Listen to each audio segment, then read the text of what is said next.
Siri manga Doraemon adalah salah satu daripada siri anime yang paling popular sepanjang zaman. Kisah ni sebenarnya dikarang oleh Fujiko F. Fujio pada Disember 1969. Pada awalnya, siri manga ni diterbitkan dalam 6 majalah yang berlainan tetapi dikeluarkan secara serentak. Karya asal Doraemon ni ada 1344 cerita dalam manga tu, dan sekarang ni semua karya original tu disimpan dekat library Takaoka, Jepun.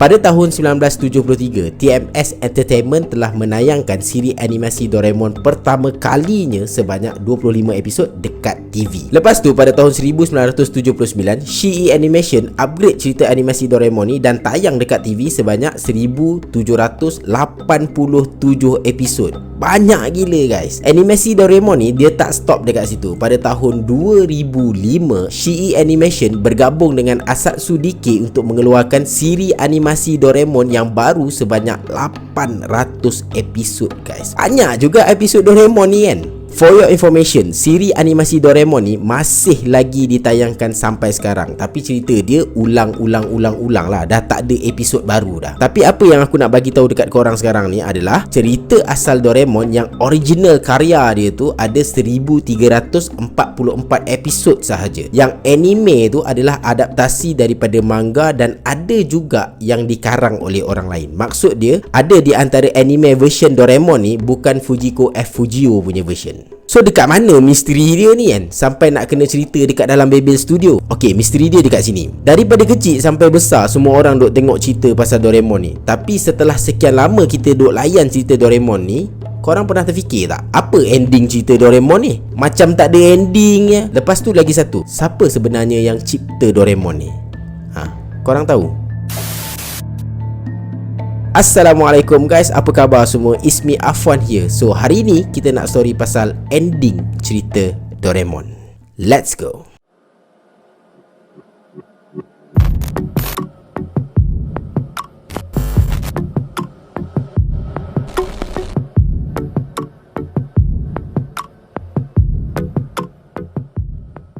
Doraemon adalah sebuah cerita yang mengisahkan seekor robot kucing yang datang daripada masa depan untuk bantu seorang budak yang nama dia Nobita. Kenapa dia nak kena tolong Nobita ni? Sebab Nobita ni adalah seorang yang pemalas, lepas tu dia tak pandai dan dia selalu bernasib malang. Disebabkan semua benda ni, pada masa depan Nobita ni jadi orang yang sangat-sangat susah, dan benda ni pula menyusahkan keluarga dia pada masa-masa depan. So Doraemon ni datang daripada masa depan supaya dia boleh bantu Nobita, sebab dia nak masa depan dan kehidupan Nobita ni jadi lebih baik daripada yang sepatutnya. Basically macam tu kisah Doraemon ni. Nak cerita detail-detail pun takkanlah korang tak tahu cerita Doraemon ni pasal apa kan. Macam aku cakap tadi, persoalan yang lebih besar sekarang ni adalah apa ending cerita Doraemon dan siapa yang cipta Doraemon tu dalam siri animasi Doraemon tu. Actually persoalan ni sampai hari ni masih lagi menjadi tanda tanya yang sangat-sangat besar.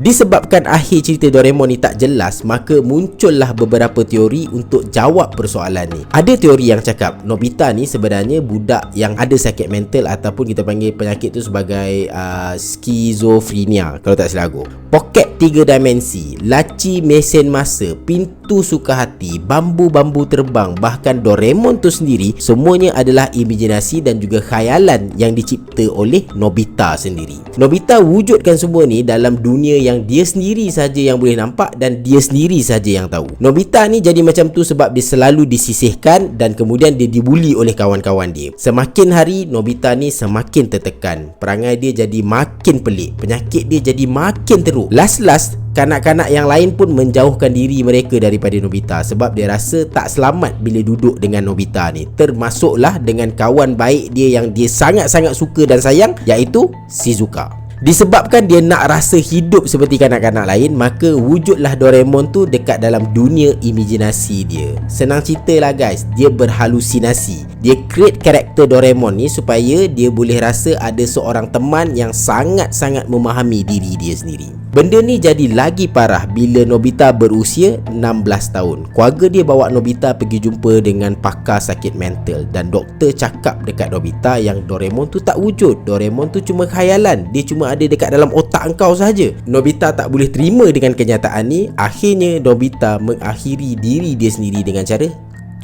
tembak kepala dia, guys. Cerita ni tersebar dekat Jepun. Ramai orang yang kritik dengan ending cerita Doraemon yang macam ni, sehingga kan orang ramai pergi buat demo dekat depan pejabat penerbit cerita Doraemon ni. Diorang semua menyuarakan tak bersetuju dengan ending cerita Doraemon yang macam ni. Tapi pihak penerbitan cakap diorang tak pernah keluarkan pun apa-apa kenyataan pasal ending cerita Doraemon yang macam tu. So semua tu hanyalah kabar angin sahaja. Diorang juga cakap sampai ke hari ni diorang masih lagi berusaha untuk berfikir macam mana nak buat ending cerita Doraemon ni jadi lebih dramatik dan juga menarik.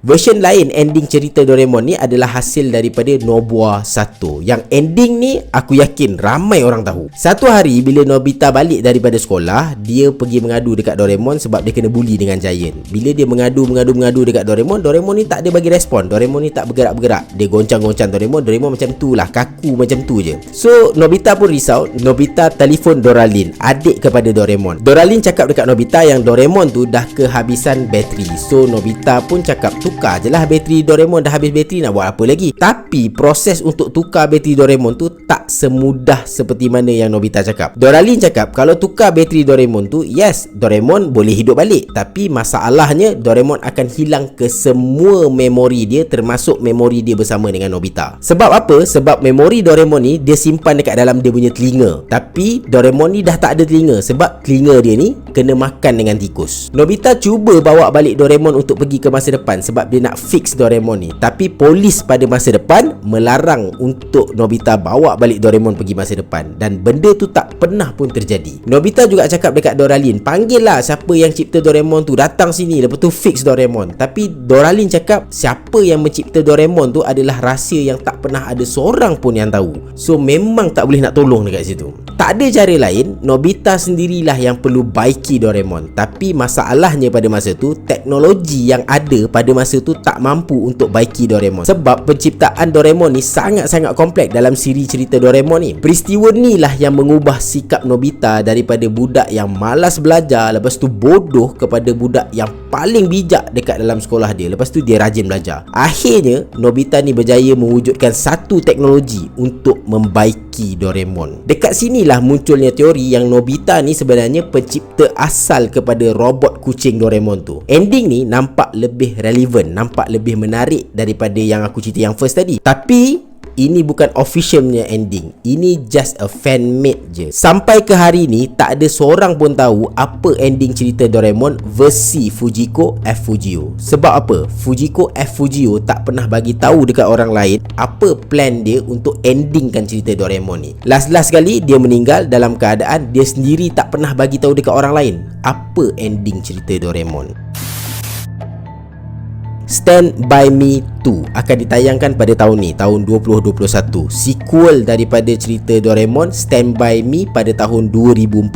Sepatutnya Stand By Me 2 ni rilis pada tahun lepas, tahun 2020. Tapi disebabkan oleh COVID-19, diorang postpone untuk rilis movie itu. Yang paling aku tak sabar nak tengok Stand By Me 2 ni sebab apa? Diorang cakap, ada rumours yang cakap ini adalah ending cerita Doraemon yang official, dan lepas ni takkan ada dah cerita Doraemon, sama ada movie ataupun anime series. Semuanya akan ditamatkan, guys. Setelah sekian lama menunggu, berkemungkinan cerita Doraemon ni akan ada ending dia. So aku nak ucapkan terima kasih kepada Doraemon sebab dah mewarnai hidup kanak-kanak aku, dan hari ni anak-anak aku pula yang layan cerita Doraemon. And seriously, Doraemon dah membuktikan dia adalah anime nombor 1 sepanjang zaman.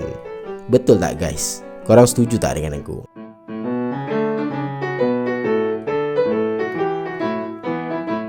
That's all, guys. Thank you for watching. Until next time, Assalamualaikum. Aku gerak dulu, apa-apa Roger.